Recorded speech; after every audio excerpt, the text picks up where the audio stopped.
하나님의 말씀 요한복음 4장 13절과 14절 읽고 우리 박성일 목사님 나오셔서 귀한 은혜의 말씀 전해주시겠습니다. 신약성경 147쪽인데요. 제가 읽겠습니다. 화면을 보셔도 좋겠습니다.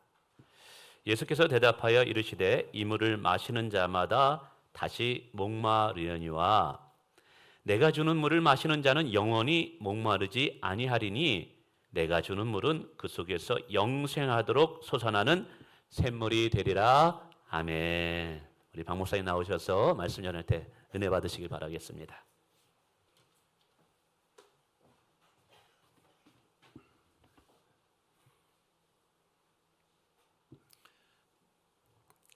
목마름이라고 하는 이 단어는 우리네 보통 사람들의 모습을 잘 그려주는 적절한 단어라고 생각이 듭니다. 우리는 이 모양 저 모양으로 삶의 진정한 만족과 행복을 추구하며 살지만 늘 무언가 결핍되어서 있는 듯한 그런 목마름을 경험하면서 살아가곤 합니다. 더 알고자 하는 지적인 갈증, 더 인정받고자 하는 정서적 갈증, 더 풍요로운 삶을 살고자 하는 사회적 갈증 등등 여러 종류의 갈증을 느끼며 살지요. 무료와 권태 속에서 분주함과 성취욕 속에서 우리는 늘 무언가 갈망하면서 살아갑니다. 그럼에도 불구하고 채워지지 않는 것이 바로 우리 인생의 목마름입니다. 어떻게 하면 우리는 우리 인생의 목마름을 벗어나서 진정한 행복한 삶을 누릴 수 있을까요? 인생의 목마름의 허덕이는 우리에게 오늘 주님께서 말씀하십니다. 내가 주는 물을 마시는 자는 영원히 목마르지 아니하리니 내가 주는 물은 그 속에서 영생하도록 솟아나는 샘물이 되리라. 아멘. 오늘 우리는 말씀을 통해서 우리 인생의 목마름을 어떻게 해결할 수 있는지에 대해서 살펴보도록 하겠습니다. 오늘 본문 말씀은 요한복음 4장인데요. 4장에는 예수님과 사마리아 여인이 아주 길게 대화하는 내용이 나와 있습니다. 이 대화의 주제는 물이라고 하는 이 단어로 중심을 잡고 이어지고 있지요. 예수님은 대화를 통해서 이 사마리아 여인이 세 가지 목마름을 가지고 있다고 지적하고 계십니다. 첫 번째 목마름은 육적인 목마름이죠. 사마리아 여인은 예수님께 말했어요. 주여, 그런 물을 내게 주사 목마르지도 않고 또 여기 물 길러 오지도 않게 하옵소서. 사실 이 사마리아 수가성에서 이 여인이 물을 뜨러 가려면은 1시간에서 1시간 반 정도 되는 거리를 왔다 갔다 왕복해야 됩니다. 굉장히 먼 거리죠. 이것을 얼마나 반복했냐면 매일마다 날마다 반복하면서 왔다 갔다 해야 했는데요. 물을 마시기 위해서 이렇게 수고해야 됐다는 것은 육체적인 목마름을 얼마나 벗어나고 싶었기에 이 여인이 주여 다시는 목마르지 않는 물을 저에게 제발 주세요라고 구했는지를 보면서 알 수 있었다는 것이죠. 두 번째 목마름은요, 사회적인 목마름입니다. 이 여인이 예수님과 대화하는데요, 예수님께서 분명하게 시작합니다. 네 남편을 데려와라. 예수님께서 말씀하신 데는 이유가 있어요. 왜냐하면 이 여인은 사회적으로 가장 낮은 위치에 있었던 과부였기 때문입니다. 남편이 없는 과부였기 때문이죠. 이 당시 팔레스타인에서 과부들은 정말 살기 힘들었습니다. 우리 룻기를 보면은 과부들이 어떻게 지내고 있습니까? 남들 농사 다 했는데 거기 떨어져 있는 거 주워서 먹고 살고 있지 않습니까? 그렇기 때문에 이 여인은요, 남편과 이혼을 했는데 몇 번 이혼했냐면 5번 이혼했어요. 그리고 지금 또 다른 사람과 살고 있었는데 이제 더 이상 결혼도 하지 않고 그냥 동거 생활을 하고 있었습니다. 다시 말하자면 이 여인의 인생은 남편을 의지하며 살았는데 그 남편을 잃어버리고 또 다른 남편을 찾고 잃어버리고 찾고 잃어버리고 하면서 끊임없이 남편을 추구하면서 남편을 의지하면서 남편을 갈망하는 삶을 살았던 것이죠. 사회적인 이 목마름을 해결하기 위해서 하나님보다는 남편을 의지하며 살았던 것입니다. 마지막으로 이 사마리아 여인이 겪고 있었던 세 번째 목마름은요, 영적인 목마름입니다. 25절에 보면 사마리아 여인은 이렇게 말합니다. 우리 조상들은 이 산에서 예배하였는데 당신들의 말은 예배할 곳이 예루살렘에 있다 하더이다. 사마리아 여인이 얘기했는데요. 이 말은 사마리아 여인이 예배에 대한 갈망이 있었다는 것을 말해줍니다. 그리고 이 모든 것을 새롭게 하는 메시아를 기다리고 있는 영적인 갈급함이 있었다는 것이에요. 정리하자면 사마리아의 여인의 목마름은 육체적 목마름, 사회적 목마름, 영적인 목마름의 삼중고를 당하고 있었던 사람이었습니다. 예배에 관심이 있었어요. 그러나 남편이 없었기 때문에, 남편을 계속 바꿨기 때문에 이 여자는 사회적으로 마치 창녀와 같은 대우를 받았기 때문에 예배 드릴 때에도 손가락질 받던 사람이었습니다. 정말 해가 높이 떠가지고 아주 뜨거울 때만 물을 떠야 하는 그런 사람이 바로 사마리아 여인이었죠. 예배에 관심도 있고 메시아에 대한 관심도 있었는데요. 그런데 이 여인의 문제가 있었는데 그것은 무엇이냐면은 하나님을 의지하기보다는 남편을 의지하고 새로운 남편을 의지하며 살았던 것이 문제였습니다. 그런데 이 여인이 남자를 그렇게 자신의 목마름을 해결해 줄 사람을 의지하며 살았는데 남편이 그 문제를 해결해 줄 수 있었을까요? 그렇지 않습니다. 남자를 붙들면 붙들수록 이 여인의 목마름은 더욱더 심각해졌습니다. 사마리아 여인이 이 목마름에서 헤어나올 수 없었던 것은 그녀가 하나님에 대해서 관심은 있었지만, 예배에 대해서도 관심이 있었지만, 영적인 갈급함이 있기는 했지만 사실은 하나님보다 남자를 의지했기 때문입니다. 하나님을 말로는 믿는다고 말하는데, 하나님을 의지한다고 하는데, 하나님을 신뢰한다고 하는데 현실 속에서는 하나님이 아니라 다른 사람을 의지하는 것, 이것은 성경에서는 죽은 믿음이라고 말합니다. 실제로는 하나님이 아닌 다른 것을 의지하고 하나님과 상관없는 삶을 산다면 그것은 하나님과 세상을 겸하여 섬기는 두 마음을 품는 삶, 또는 삶 따로 믿음 따로인 신앙생활을 한다고 말할 수 있습니다. 이러한 신앙생활로는 우리 인생의 목마름을 해결할 수 없죠. 이 우리 인생의 목마름의 문제는 이 사마리아 여인뿐만이 아니라 우리에게도 참 이런 인생의 목마름이 있지 않습니까? 우리에게도 똑같은 문제가 있습니다. 인생의 목마름의 근본적인 문제가 있는데요. 그것은 우리의 마음 자체, 우리의 영혼 자체가요, 메말라 있다는 것입니다. 본래 사람은 하나님의 형상으로 창조되었어요. 그래서 하나님으로만 만족할 수 있는 우리 심령의 영혼의 자리가 있습니다.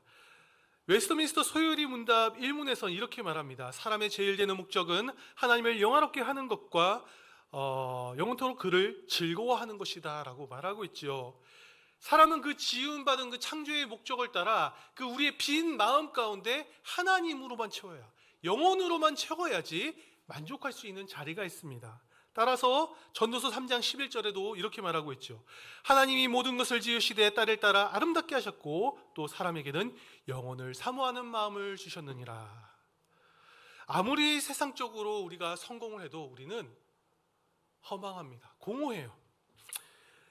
우리 마음 가운데 영원하신 하나님으로만 채워야 우리의 인생과 우리의 인생의 목마름이 해결될 수 있는 것입니다. 따라서 영원하지 않는 이 세상의 돈, 높은 지위, 안전된 삶, 인간관계, 지식과 같은 것으로는 우리는 만족할 수가 없는 것이죠. 더 많이 가져도, 더 높은 곳에 올라가도, 더 자극적인 것을 즐겨도 끝이 없는 것이 인간의 욕심입니다. 하나님으로만 만족할 수 있는 우리 마음에 세상에 썩어져 갈 것으로 채워서는 안 됩니다. 우리 마음에는 하나님으로만 채워져야 될 자리가 있습니다. 하나님은 이 메마른 세상 속에서 우리에게 영원한 만족을 주실 수 있는 생수의 근원이라고 자기 자신을 말씀하고 계십니다. 애굽에서 종살이했던 이스라엘 부를 때 뭐라고 했나요? 내 백성을 보내라. 그들이 나를 광야에서 섬길 것이니라. 하나님께서 이스라엘 백성들을 출애굽시키실 때 그 목적이 뭐였냐면요, 광야로 데리고 왔어요. 아무것도 없는 광야로 가서 하나님을 예배하기로 했단 말이에요. 왜 광야로 데리고 왔을까요? 거기에는 먹을 것도 없고 물도 없었는데 하나님을 예배한대요. 실제로 광야에 나오니까요, 아무것도 없었습니다. 그때 할 수 있는 거라고는 예배하는 것밖에 없었어요. 먹는 것을 구하는 것밖에 할 수 없었습니다. 그럴 때 하나님께서는 그 광야 가운데서 물을 주시고 만나와 메추라기로 그들을 먹이셨습니다. 하나님께서 광야에서 이스라엘 백성들을 부르신 목적은 하나님이 생수의 근원이라는 것을 알려주기 위해서 우리 하나님께서는 부르셨죠. 하나님의 나라는 하나님만이 생수의 근원임을 광야에서 우리 광야와 같은 우리 인생 가운데 철저하게 훈련하고 배운 사람들의 것입니다. 광야에서 훈련받았던 그 여호수아 시대 사람들은 젖과 꿀이 흐르는 가나안 땅으로 들어갔어요. 이제 생활이 많이 변했습니다. 광야에서는 하나님을 구하지 않고서는 아무것도 얻을 수가 없었어요. 그런데 이제 약속의 땅에 들어가고 나니까 생활이 변했습니다. 농업을 해야 됐죠. 기도하면서 하나님을 예배하면서 하나님께 영광 돌려드리면서 이렇게 농업을 해야 했는데, 근데 이 여호수아 시대의 사람들이 실수한 것이 하나가 있었습니다. 뭐냐면 하나님께서 그 가나안에 있는 모든 이방 민족을 진멸하라고 했는데 진멸하지 않았어요.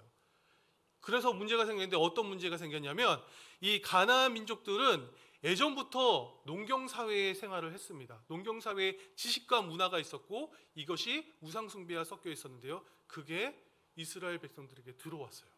그래서 이 여호수아 시대 사람들은 주일에는 예배를 드리지만은 평소 생활 가운데 농경 생활을 할 때는요, 이전에 있었던 가나안 민족들이 있었던 노하우를 배우면서 자연스럽게 이방 신을 섬기는 행위까지도 같이 하게 되었습니다.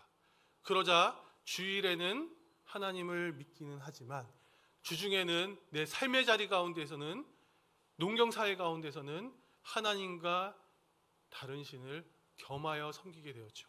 이 일 때문에 사사기에 들어와서는 이 이방 신으로 인해서 어떤 일이 벌어집니까? 사람들이 다 자기 소견에 오른 대로 행하더라. 주일에는 하나님을 예배하긴 했어요. 이 사람들이 하나님을 완전 떠난 것이 아닙니다. 그러나 주일에는 하나님을 예배드리지만은 삶의 자리 가운데 왔을 때에는 그냥 내 마음대로 사는 거예요. 우상 숭배하고 또 세상에 좋다고 하는 세상 지식을 다 따라가면서 사는 행동을 이스라엘 백성들이 했다라는 것입니다. 이렇게 삶 따로 믿음 따로인 이 신앙은 사실 이스라엘 백성들만의 문제는 아닙니다. 우리에게도 큰 문제입니다. 삶 따로 신앙 따로인 신앙이 무엇입니까? 우리도 교회에서 주여 주여 하기는 하지만은 세상에서는 하나님을 의지하지 않고 자기 마음대로 살아가는 것이 바로 삶 따로 믿음 따로인 신앙생활입니다. 사사기 시대 사람들처럼 자기 소견에 보기에 옳은 대로 행하는 것이 바로 이 삶 따로 믿음 따로인 신앙이죠. 주일마다 교회는 다니는데 평일에는 하나님과 동행하지 않습니다. 예배가 끝나고 나면 내 마음대로 말하고 내 마음대로 행동합니다. 그리고 모든 일을 내 생각과 의지로 결정합니다. 하나님의 영광을 위한다고 하면서 실제로는 돈을 섬기고 사람을 섬기고 쾌락을 섬깁니다. 교회에서의 모습과 세상에서의 모습이 다른 신앙생활, 결정적인 순간에 하나님이 아닌 다른 가치를 선택하는 신앙, 두 마음을 품은 신앙생활, 이것이 바로 신앙과 현실을 따로 떼어내어 세상과 하나님을 겸하여 섬기는 우상숭배입니다. 어린 솔로몬이 하나님께 기도해서 지혜를 얻었고 온 세상의 부와 명예를 다 얻었습니다. 하나님께 일천번제를 드리고 하나님을 예배하는 거룩한 성전을 만들긴 했는데요, 결국 이 솔로몬의 말년에 보면요, 솔로몬이 이 우상숭배도 함께 이스라엘에 들여왔다고 말하고 있습니다. 언제부터 그랬을까요? 언제부터인지 정확하게 알지는 못하는데 이 솔로몬이 언제부턴가 이 이방 여인들과 결혼하기 시작하면서 하나님을 더 이상 의지하기보다는 자신의 지혜를 의지했던 모습들을 보여줍니다. 솔로몬은 하나님께서 꿈속에 나타나서 경고했음에도 불구하고 그 경고를 듣지 않았죠. 솔로몬의 문제가 무엇입니까? 삶 따로 믿음 따로의 신앙입니다. 아마도 솔로몬은 자신은 세상 속에서 이 순결한 신앙을 나는 지킬 수 있을 거야라고 자신했는지도 모르겠습니다. 그리고 처음에는 잘했는지도 모르겠어요. 그런데 시간이 지나자 이방 여인들과 결혼하면서 믿음이 흔들리기 시작했습니다. 그 훌륭했던 솔로몬도 결국 넘어지고 말았죠. 우리 이 성경 이야기를 보면서요, 우리 자신을 한번 좀 돌아봤으면 좋겠어요. 홀로 솔로몬과 같이 생각하고 있지는 않습니까? 여러분 바울 사도가 이렇게 말했잖아요. 모든 것이 가하나 모든 것 다 해도 되는데 모든 것이 다 유익한 것은 아닙니다. 나는 죄악된 세상 속에서 끄떡 없을 거야. 타락한 문화 가운데 끄떡 없어. 하나님 나를 지켜주실 거야. 나는 모든 것을 할 수 있어. 모든 것이 가하다라고 하지만 물론 우리가 세상 속에 들어가서 타락한 문화를 개혁하고 고쳐야 되는 건 맞는데요. 내가 타락한 문화를 개혁하고자 한다고 말로는 하면서 사실은 뒤에서 나도 그 문화를 즐기고 있다면 그것은 변명하는 것입니다. 솔로몬과 같이 위대한 왕도 넘어질 때가 있었고 죄의 유혹은 그만큼 강하기 때문에 우리는 우리 자신의 내면을 잘 살펴봐야 합니다. 내가 은밀히 즐기고 있던 죄가 있지는 않습니까? 내가 지금 어떤 것에 중독되어 있지는 않습니까? 생수의 근원이신 하나님이 주시는 풍성한 삶을 누리려면 내가 즐기고 사랑해왔던 이 우상 숭배적인 세상적인 쾌락은 반드시 끊어야 합니다. 이 솔로몬 시대 이후에 많은 왕들이 하나님께 돌아섰는데요. 그러자 하나님께서는 선지자들을 보내서 이 백성들을 돌이키려고 했습니다. 예레미야서 2장 13절 한번 함께 읽어볼까요? 함께 읽겠습니다. 예레미야서 2장 13절 말씀 함께 읽겠습니다. 내 백성이 두 가지 악을 행하였나니 곧 그들이 생수의 근원이 되는 나를 버린 것과 스스로 웅덩이를 판 것인데 그것은 그 물을 가두지 못할 터진 웅덩이니라. 하나님이 자신을 생수의 근원이라고 말하는데요. 이스라엘 백성들이 우상 숭배하면서 어느 순간 버렸다는 거예요. 그 우상 숭배가 바로 어떤 모습이냐? 생수의 근원, 그 영원히 솟아나는 생수와 같은 하나님을 버리고 터진 웅덩이, 그 아무리 물을 집어넣어도 계속 밑으로 꺼져버리는 그 터진 웅덩이에다가 채워넣는 것과 똑같다라는 것이죠. 호세아서 6장 1절과 3절 말씀 함께 읽도록 하겠습니다. 오라 우리가 여호와께로 돌아가자. 여호와께서 우리를 찢으셨으나 도로 낮게 하실 것이요 우리를 치셨으나 싸매어 주실 것임이라. 그러므로 우리가 여호와를 알자. 힘써 여호와를 알자. 그의 나타나심은 새벽빛과 같이 어김없나니 비와 같이 땅을 적시는 늦은 비와 같이 우리에게 임하시리라. 아멘. 늦은 비와 같이 임하시리라. 이 늦은 비라고 하는 것은요, 이스라엘 팔레스타인에 딱 두 번밖에 없는 그 우기에 내리는 비입니다. 이 비가 내려야지 땅에 있는 모든 생명들이 살 수가 있어요. 이때 이 비가 오지 않으면은 농작물 다 죽습니다. 하나님께서 임재하시는데 어떤 비처럼 어떻게 임재하시냐? 이 정말 갈급한 물이 갈급한 땅 가운데 임하시는 그 늦은 비와 같이 임하시겠다는 것입니다. 에스겔 선지자는 하나님의 환상을 받습니다. 정말 하나님께서 그 성전 가운데 임하시는데 그 물을 부어주시는데 그 물이 성전에서 가느다란 물로 아주 조그맣게 나오기 시작해요. 그런데 그 강이 나중에 사람이 건너지 못할 엄청나게 큰 강이 되는 것을 보여주심으로 하나님께서 언젠가는 그 생명의 그 생명수와 같은 하나님의 성령의 은혜를 풍성하게 부어주시겠다는 것이었죠. 이러한 하나님께서 생수의 근원이라는 이 약속의 말씀을 이스라엘 백성들은 잃어버렸다가 다시 하나님의 말씀을 잘 지키고자 초막절이라고 하는 절기를 지키기 시작했습니다. 이 초막절 절기 때 무엇을 하냐면요, 이 에스겔이 봤던 성전 환상을 재현하기 위해서 제사장들이 노래를 부르면서 예루살렘 성을 한 바퀴 팍 돌립니다. 돌다가 실로암 못에 가지고 물을 떠서 성전에다가 쭉 붓거든요. 그러면 성전 그 제단에서 조그만한 물이 흘러나와요. 마치 에스겔이 봤던 환상에서 조그만한 물이 성전으로부터 흘러나는 그런 모습을 재현하는 것입니다. 근데요, 2000년 전에 이러한 초막절 절기를 물의 축제를 하고 있는데 어떤 한 남자가 서서 이렇게 말을 했다고 합니다. 요한복음 7장 38절에서 39절 말씀 함께 읽겠습니다. 나를 믿는 자는 성경의 이름과 같이 그 배에서 생수의 강이 흘러나가리라 하시니 이는 그를 믿는 자를 받을 성령을 가리켜 말씀하신 것이라. 아멘. 여기 이 말씀을 외쳤던 사람이 누구였을까요? 바로 예수님이셨습니다. 예수님께서요, 에스겔 환상에서 봤던 그 조그만한 물이 흐르고 넘쳐서 나중에 계속 흘러가다 보면은 큰 강이 되는 것처럼 나를 믿는 자는 그 배에서 생수의 강이 흘러나리라고 말씀하신 것이에요.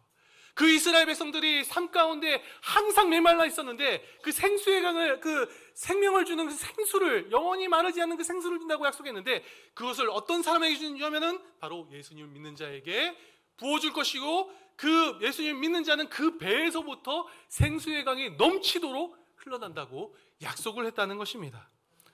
그렇습니다. 오늘 사마리아 여인에게, 오늘 본문 말씀으로 돌아오면 이 사마리아 여인에게 주시겠다고 말씀하셨던 그 영생하도록 솟아나는 샘물이 무엇이었을까요? 바로 예수님을 믿는 자들에게 주실 성령이었습니다. 사마리아 여인은 한쪽 발은 하나님께, 다른 쪽 발은 남편에게, 또 세상에게 양다리를 걸치고 있었던 사람이었어요. 사마리아 여인도 이 참된 예배에 대한 갈망이 있고 메시아를 기다리긴 했습니다. 그런 현실적인 문제를 위해서는 남편을 의지했죠. 이 사마리아 여인에게 예수님께서 약속하신 말씀이 있었는데요. 이 말씀은 요한복음 4장 23절, 24절 말씀입니다. 제가 읽어드리겠습니다. 아버지께 예배하는, 참되게 예배하는 자는 영과 진리로 예배하게 오나니 곧 이때라. 아버지께서는 자기에게 이렇게 예배하는 자들을 찾으시느니라. 하나님은 영이시니 예배하는 자가 영과 진리로 예배할지니라. 마지막 절을 보면요, 영과 진리로 예배할지니라 라고 나오는데, 원문을 보면 제가 조금 더 깊이 보면요, 영이 여기서는 성령을 말합니다. 하나님께 예배하는 사람은 더 이상 어떤 솔로몬 성전과 같은 특별한 곳에서 예배를 드리는 것이 아니라, 하나님의 산이었던 이 그리심 같은 그런 특별한 곳에서 예배를 드리는 것이 아니라 성령과 진리가 있는 곳에 예수님을 믿는 자들에게는 하나님께서 임재하셔서 그 예배를 받아주시겠다고 약속하셨다는 것이죠. 예수님은 우리 마음에 성령의 충만함을 부어주셔서 우리를 새롭게 하시길 원하십니다. 하나님의 영이신 성령님이 우리 가운데 충만하게 거하시며 우리의 몸이 하나님의 임재가 가득한 성전이 되는 것입니다. 그렇다면 우리는 어떻게 하면 성령의 충만함을 받을 수 있을까요? 기도할 때 받을 수 있습니다. 이사야 선지자는요, 이렇게 말했어요.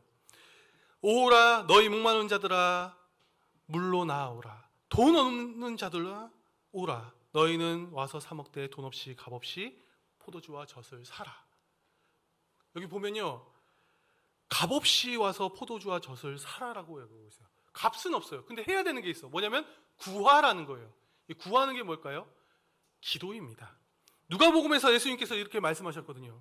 구하라 그리하면 너에게 주실 것이요, 찾으라 그러면 찾아낼 것이요, 문을 두드리라 그러면 너에게 열릴 것이니, 구하는 이마다 받을 것이고 찾는 이가 찾아낼 것이고 두드리는 이에게는 열릴 것이니라. 너희가 악할지라도 좋은 것으로 자식에게 줄 알거늘 하물며 너희 하늘 아버지께서 구하는 자에게 성령을 주시지 않겠느냐.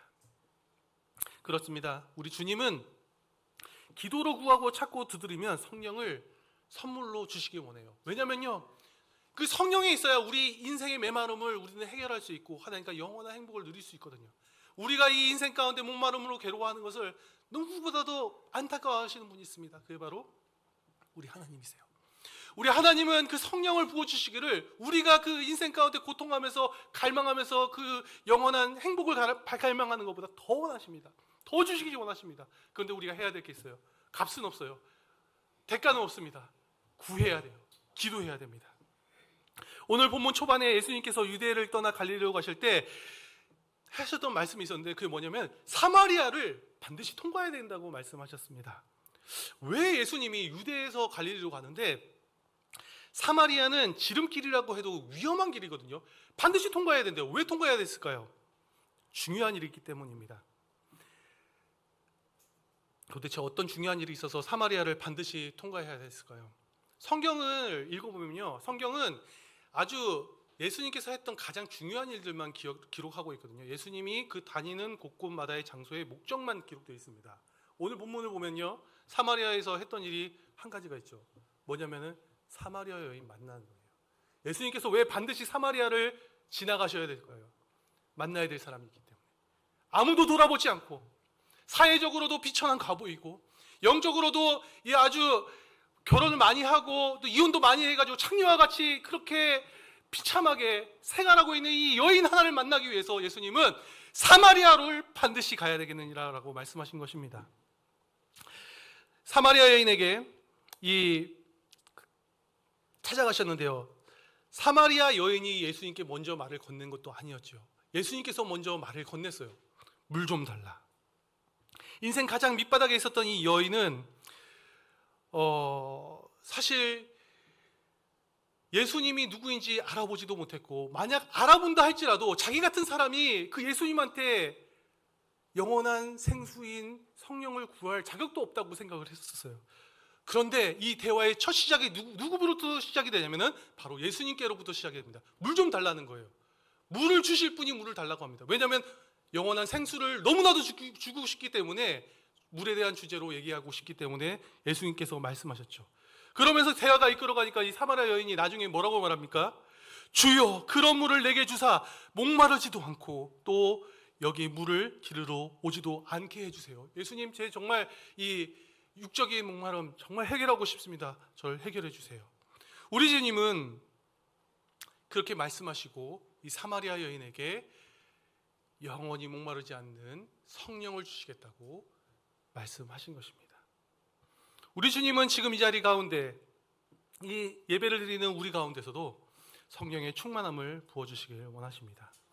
우리 주님은 우리가 구하기도 이전에 우리가 바라는 것보다 더욱더 갈급하게 성령을 주길 원한다고 우리에게 지금 말씀하고 있습니다.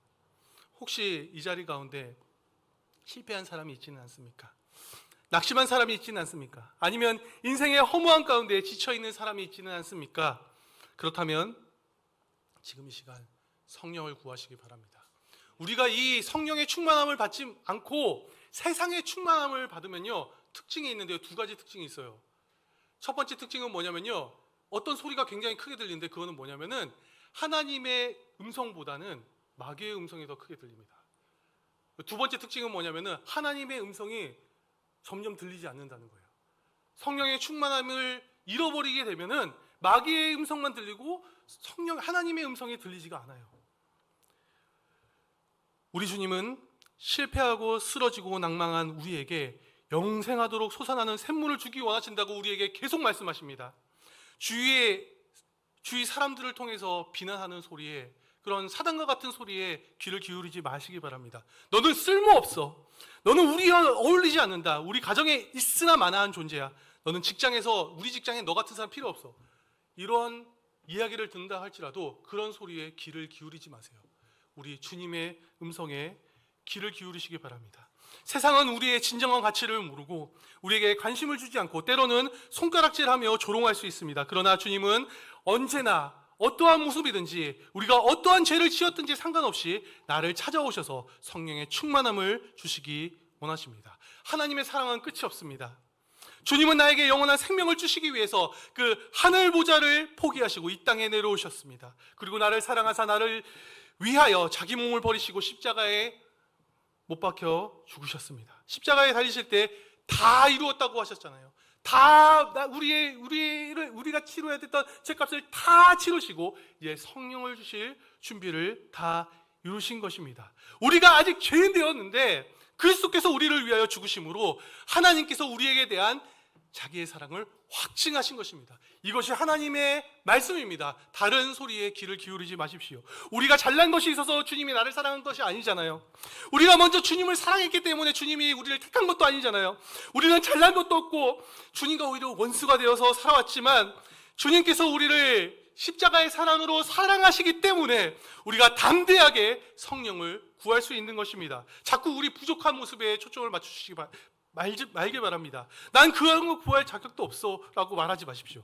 나를 향하신 그 주님의 끝없는 사랑에 초점을 맞추시고 그 주님의 음성에 귀를 기울이시기 바랍니다. 그 사랑은 변함없고 끝이 없기 때문에 우리는 담대히 주님께 구할 수 있는 것입니다. 하나님의 사랑을 신뢰하시고 확신하시기 바랍니다. 내가 확신하노니 사망이나 생명이나 천사들이나 권세자들이나 현재일이나 장래일이나 능력이나 높음이나 기쁨이나 다른 어떤 피조물이라도 우리를 우리 주 예수 그리스도 안에 있는 하나님의 사랑에서 끊을 수 없느니라.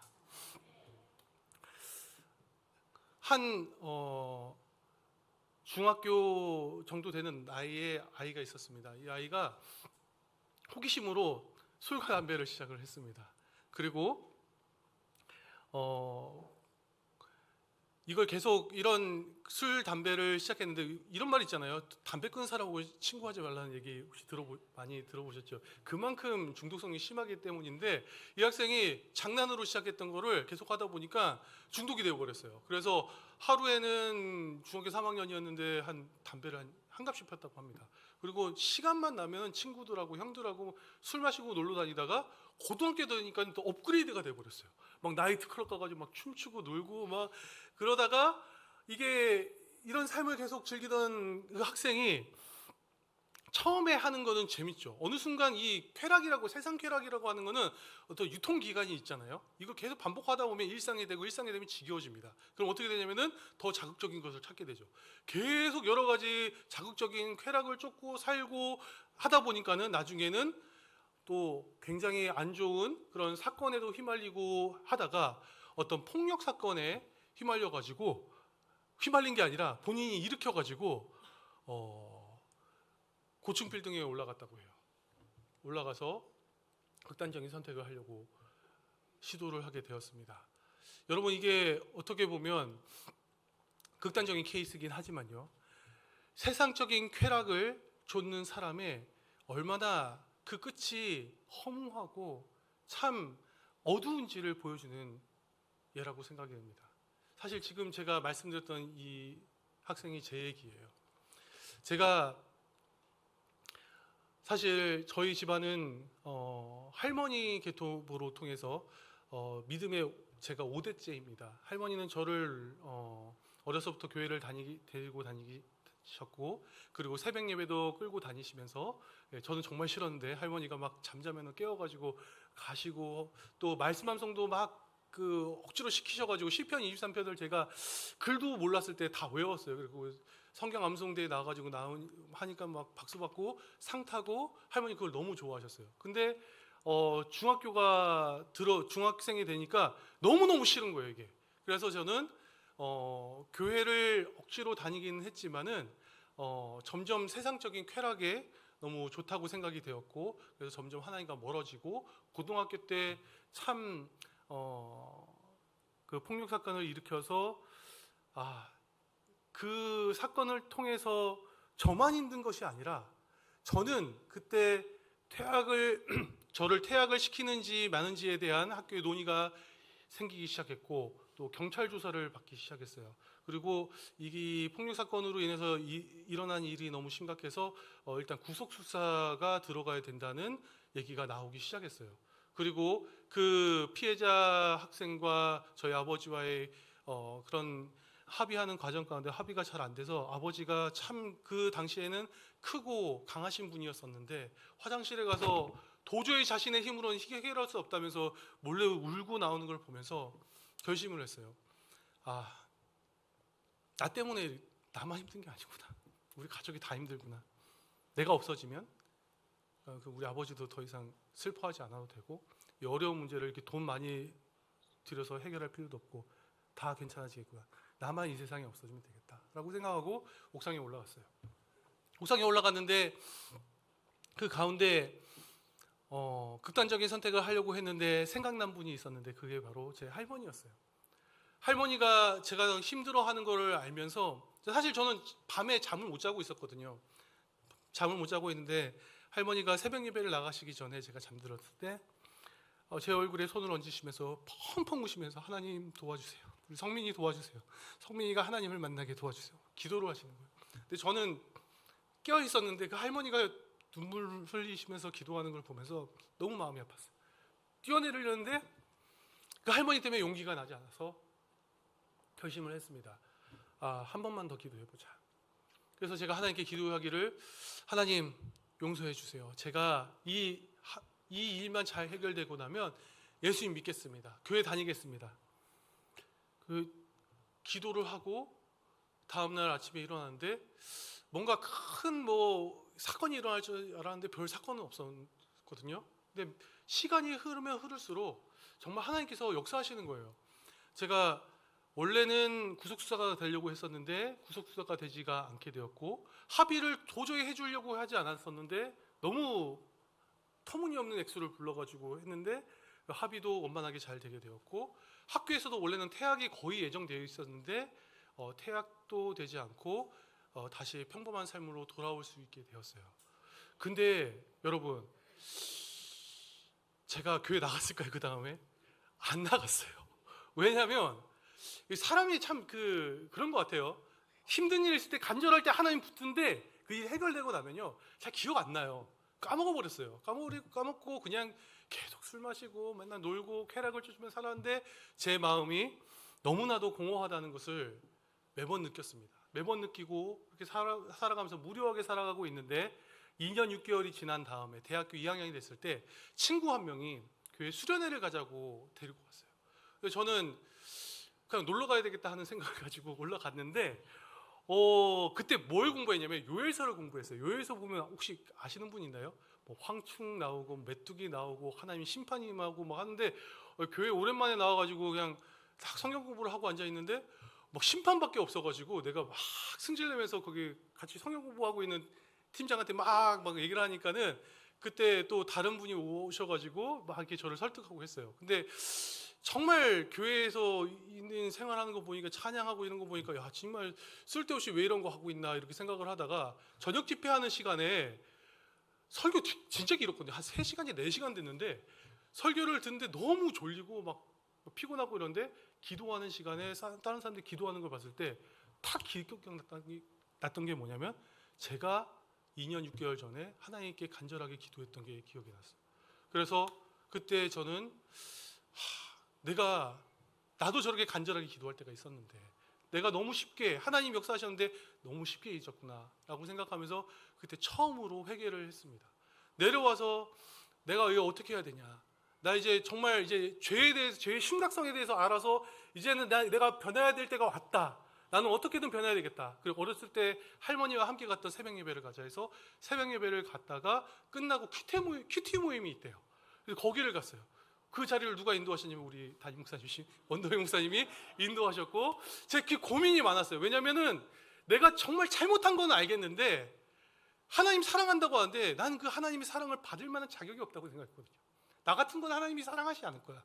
내 지금 나 때문에 인생 망가진 사람도 있는데 나 같은 거는 잘 돼서도 안 되고, 나 같은 거는 그냥 주저앉아야지, 나는 이렇게 쓰레기처럼 살다가 그냥 내 인생 망감해야지 라고 생각을 했어요. 근데 이제 큐티를 같이 하고 말씀을 배워가면서 계속 질문하고 하는 가운데 하나님 말씀이 믿어지기 시작했어요. 그런데 한 가지 믿어지지 않았던 건 뭐였냐면은 하나님이 나를 사랑하신다, 하나님이 나를 용서하신다는 거는 제 상처가 너무 크다 보니까 도저히 믿어지지 않았는데, 어느 순간 큐티하는 가운데 요한복음 6장 37절을 묵상하는 가운데 예수님께서 나를 너무나도 사랑하시고, 내가 예수님을 등질지라도 예수님은 나에게 절대로 등지지 않으시고 나를 사랑하시고 용서하시고 함께 하시기 원하신다는 게 머리로만 이해된 것이 아니라 마음으로 이해되면서 그때 예수님을 영접하게 되었습니다. 그때 함께 나눴던 그 큐티가 아직도 잊혀지지가 않고요. 저는 그때 큐티 말씀을 묵상하면서 집으로 돌아가는데요, 저희 집에서 집까지 걸어가는 거리가 20분 됐는데요, 그 큐티 말씀을 묵상하고 그 하나님이 나를 너무나도 사랑하시고 하나님이 내 죄를 다 사해줬구나, 내 인생 보잘것없는 것이 아니구나, 하나님이 다시 나를 사용하실 수 있구나, 나도 다시 일어날 수 있구나 라고 하는 것을 믿게 되니까 너무 감격해서 펑펑 울었던 기억이 나고, 20분 되는 거리를, 집에 돌아가는 거리를 울고 가면 안 되잖아요. 세수를 하고 걸어가는데 다시 생각나서 계속 울면서 갔어요. 큐티 모임하고 이제 집에 돌아가는 발걸음이 이제 저희 집 앞에 그 여고가 있거든요. 여고가 있는데 아마 이상한 사람이라고 생각했을 것 같아요. 등치는 이만하고, 그때 제가 머리가 길었어요. 그때는요. 머리가 길었는데 눈물을 펑펑 흘리면서 가니까는 이상한 사람이라고 생각했을 것 같아요. 그때 저는 예수님을 영접하게 되었고 계속 큐티를 하게 됐어요. 사실 아까 공부 잘 못했다고 말씀하셨는데 저 진짜 그때 큐티 할 때 맞춤법도 잘 몰랐거든요. 저 맞춤법도 몰라가지고 큐티한 거 옛날에 했던 거 보면은 맞춤법 다 틀리고 뭐 그랬는데, 큐티하기 위해서 제가 글 쓰기 시작했어요. 큐티하려고 말씀을 읽다 보니까는 그전에는 거의 뭐 책을 거의 읽어본 적이 없었는데 성경을 읽다 보니까는 글이 읽히기 시작했고, 그리고 계속 글을 쓰기 시작했고, 그걸 나누면서 또 얘기를 하기 시작했고, 그러다 보니까는 또 부르심을 받아서 전혀 생각이 없었는데 목회자로 부르심 받아서 신학교에 들어가게 되었고, 신학교에서도 그냥 다른 거 없이 계속 하나님 말씀 연구하려고 하다 보니까는 교수님께서 너는 유학 가는 게 좋겠다라고 얘기를 해주셔서, 저는 유학 갈 생각은 전혀 1도 없었는데 유학 얘기가 나와서 가게 되었고, 지금도 가서도 보니까는 공부 잘하시는 분들이 있지만 어떻게 해서 같이 공부하게 되고 이제 박사학위 논문을 초안을 마무리하고 이렇게 되었습니다. 근데 저는 그렇게 공부 정말 하기 싫었고 공부도 잘 하지도 못했고 재미도 없었는데 예수님을 믿게 되니까 꿈이 생기더라고요. 꿈이 생기게 되고 하나님이 또 말씀을 통해서 말씀을 계속 연구하려고 하니까 지혜도 그래도 참 지혜가 없고 지식도 없는데 그 말씀을 통해서 또 은혜를 주시고 또 이 모든 것을 할 수 있는 길을 열어주셨던 것이 참 감사드리고 모든 것을 하나님께 영광을 올려드립니다. 근데 정말 중요한 것은, 그것보다 가장 중요한 것은 내 인생에 더 이상 목마른 그 사회적으로나 육적으로나 영적인 그 갈급함이 예수님을 믿게 됐으니까 다 사라졌다는 거예요. 그리고 난 인생의 내 목적도 분명하지 않았지만은 예수님을 믿게 되니까 예수님께서 꿈을 보여주시고 그 꿈을 이룰 수 있는 많은 것들을 저는 계획한 적이 없었지만 하나님께서 인도하셨다는 것입니다. 여러분, 사랑하는 할렐루야 선교교회 성도님들, 여러분들은 인생의 목마름을 어떻게 해결하고 계십니까?